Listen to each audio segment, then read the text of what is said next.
Au niveau de l'école, dresser très rapidement une ligne de conduite générale. Qu'est-ce qu'on fait si il y a du harcèlement? Ça veut dire quoi? Former les enseignants, notamment en l'éducation aux médias.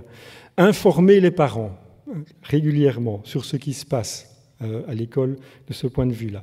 Insister sur la participation des élèves à la mise en place d'une ligne de conduite. Augmenter la surveillance en cours de récréation, parce que c'est souvent là que ça se passe.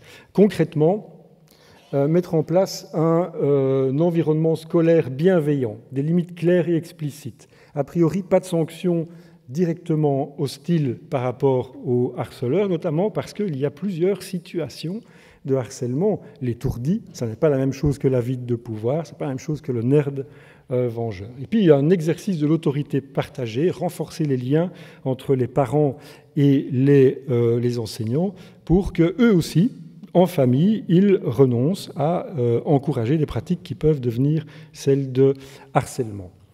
Donc former les enseignants, parce qu'ils ont dès lors la capacité d'enrayer la dynamique de harcèlement. Les parents doivent se respecter les uns et les autres. Et puis, certaines études montrent aussi que des parents extrêmement répressifs à la maison peuvent générer des comportements négatifs chez leurs enfants qui vont, quelque part, être violents à l'école.